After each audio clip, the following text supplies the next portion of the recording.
Most advice about willpower is backwards. We're told to try harder, push through, be disciplined. But if willpower actually worked, New Year's resolutions wouldn't collapse by mid-January. So the real question isn't, how do I get more willpower? It's why we're relying on it in the first place. A few weeks ago, I decided to be disciplined. Wake up early, no phone in the morning, daily reading. Day 1 was great, day 2 was shaky.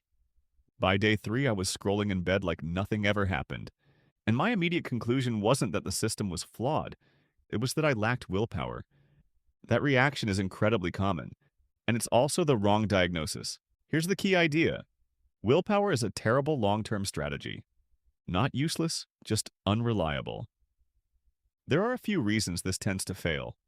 First, willpower depends heavily on your state.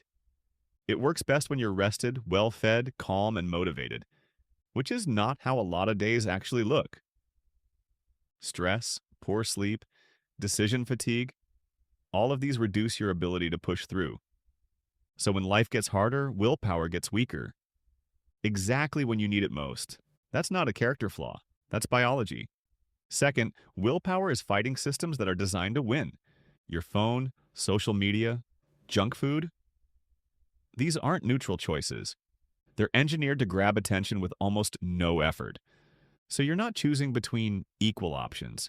You're choosing between frictionless dopamine and a task that requires focus, delay, and effort. Trying to beat that with willpower alone is like bringing a spoon to a gunfight and blaming the spoon. Third, willpower turns failure into something personal. When habits rely on willpower, failing feels like proof that you weren't strong enough. So instead of adjusting the system, you double down on guilt and tell yourself you'll try harder tomorrow, which usually means repeating the same setup and hoping for a different outcome. That's where most habit advice quietly breaks down. So if willpower isn't the solution, what replaces it?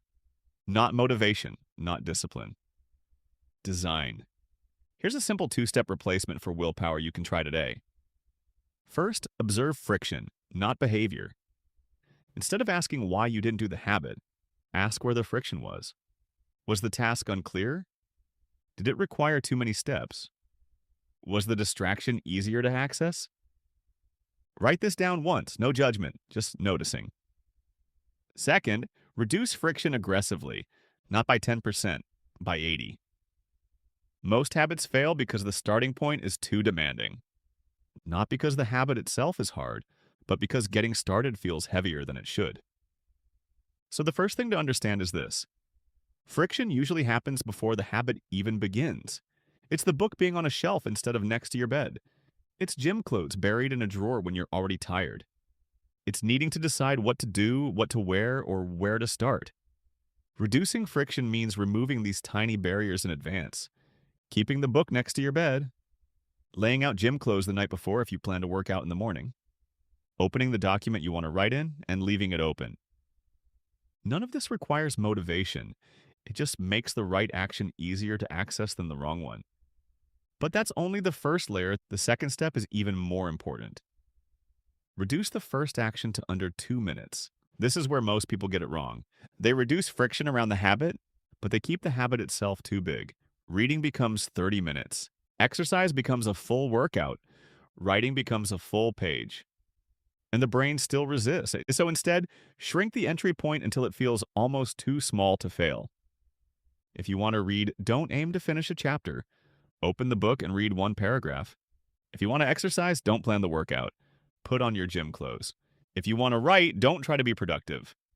Open the document and write one sentence. These actions are intentionally unimpressive. They're not meant to produce results. They're meant to bypass resistance. Once you start, something interesting happens. The brain stops defending comfort. The task no longer feels threatening. And often, one paragraph becomes more. Gym clothes turn into movement. One sentence turns into a few minutes of focus. But even if it doesn't, the habit still counts. Because consistency isn't built on intensity, it's built on starting.